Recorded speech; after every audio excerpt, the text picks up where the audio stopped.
Was really impressed when you used the word empathy to describe the Chinese president, and considering his where life has taken him in one of the poorest neighborhoods, in Chinese countrysides, and as grassroots officials governing various regions of the country, spending time with average folks. You understand the pain of others, then you cannot see them hurting and not help.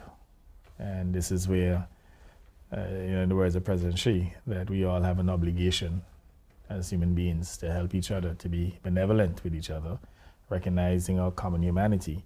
And the fact too that by helping each other, it is egalitarian. It's a win-win for everyone. So again, I can understand that President Xi's upbringing would have obviously kept him humble and empathetic, perhaps unlike others who may not have had that type of cultural orientation in their youth. I have great admiration for President Xi as one who will consider to be easily the most impactful global leader. And we all know of the various initiatives, to include the Belt and Road Initiative, the GDI Initiative, the Civilization and Security Initiatives. So again, kudos to President Xi. Yeah, I'll ask you about those initiatives. Mr. Prime Minister, you once said that the world is failing developing countries, and I quote you.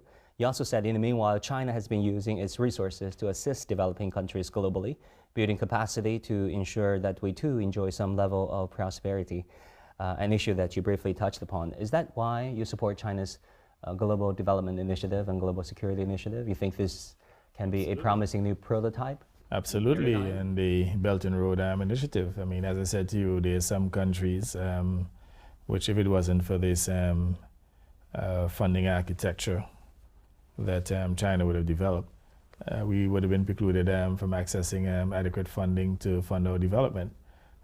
So again, what China is doing here is very important.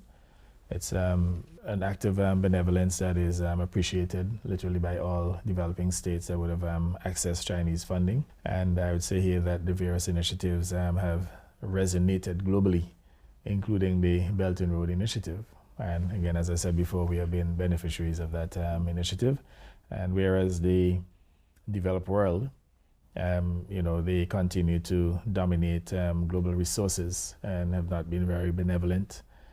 China, on the other hand, even though not the wealthiest country on the planet, has been sharing, and whereas it's obviously developing, its own people and lifting them out of poverty, which in itself is phenomenal in terms of what China has done within the last 4 decades. It's also sharing with others and helping to ensure that there is a shared future of prosperity globally. Talking about a newly added initiative, Global Civilization Initiative, many international scholars believe that this is a rethink, a rebuttal to previous paradigms, such as Samuel Huntington's Clash of Civilizations, to name just a few. Do you think this Chinese initiative on civilizations, emphasizing common grounds, common humanity, holds promise for the future of the world? Absolutely. As I said, we all have a common humanity. We have one planet. We all live literally in the same neighborhood called planet Earth. And there has to be continued collaboration in order to protect human civilization and to protect our planet.